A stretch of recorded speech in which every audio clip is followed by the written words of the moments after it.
It's mid-August here in Pennsylvania, and hunting season is right around the corner. As I'm getting fired up for the season, I wanted to share a hunt with you guys from a few years back when my college days when I went to Penn State University. While I did have access to plenty of public land out there in State College, I found it hard to find any hunting comparable to what I have back home in eastern Pennsylvania. So to try and replicate what I have back home, I went and did some door knocking in the surrounding State College area. I was able to find some permission properties, and I even found a couple bucks, maybe some that I would shoot, but it still really wasn't anything compared to what I have back home. I hunted hard through October, and as early November passed, I began to worry that my chance at a buck had passed with it. In hopes of harvesting a decent buck, I headed back home to hunt some permission property that I got a few years ago.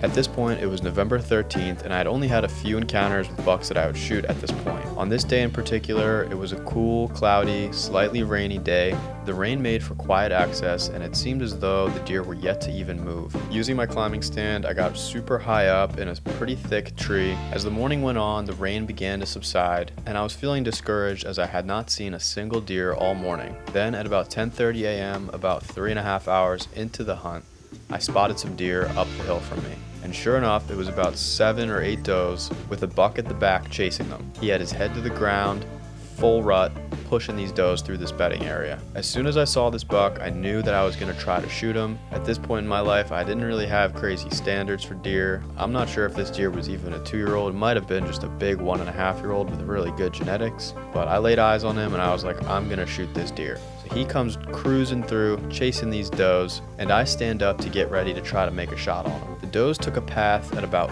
40 yards broadside, and the buck was chasing them single file line on this trail. I went to full draw, getting ready to stop the deer. As the buck passes through my super small shot window, I tried to stop him. He didn't stop. I'm glad he didn't stop here because 40 yards was the end of my range, and I really didn't want to take that shot anyways.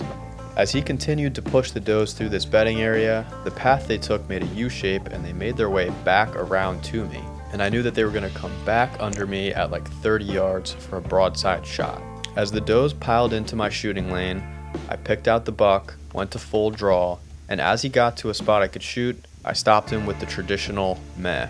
It's hard to tell in the video. This was filmed on my iPhone at the time. I did not have a great camera like I do now to be able to capture this, but you can still see the arrow and you can get an idea of exactly what happened here. I smoked him. Are you kidding me?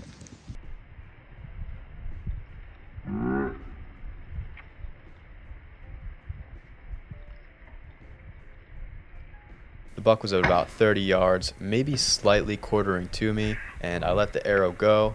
The deer actually ducked the arrow a little bit, and I hit kind of high, but luckily I think I still got both lungs, and as the deer ran off, I knew that I got him. It was a great feeling that I had after I shot that deer. It was a long season, I hunted pretty hard, and I did not have a lot of opportunities at bucks, so I was pretty stoked to have shot one.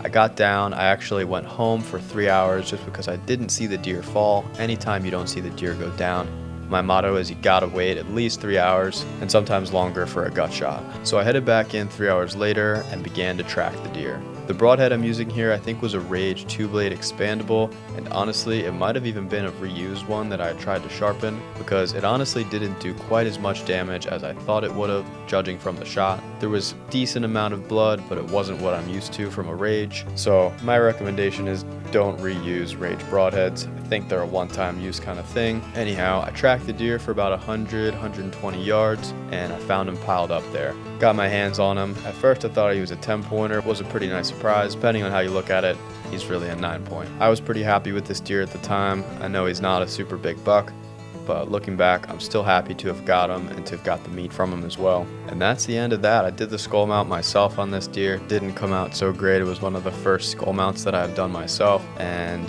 you can see that this is a pretty poor job on my end of the skull mount. I think I dropped the skull during the skull mounting process. So I hope you guys enjoyed this video. Be sure to stay tuned for the upcoming hunting season videos. I got a lot planned. Hit that like button, subscribe if you haven't, and as always, I'll see you guys on the next one.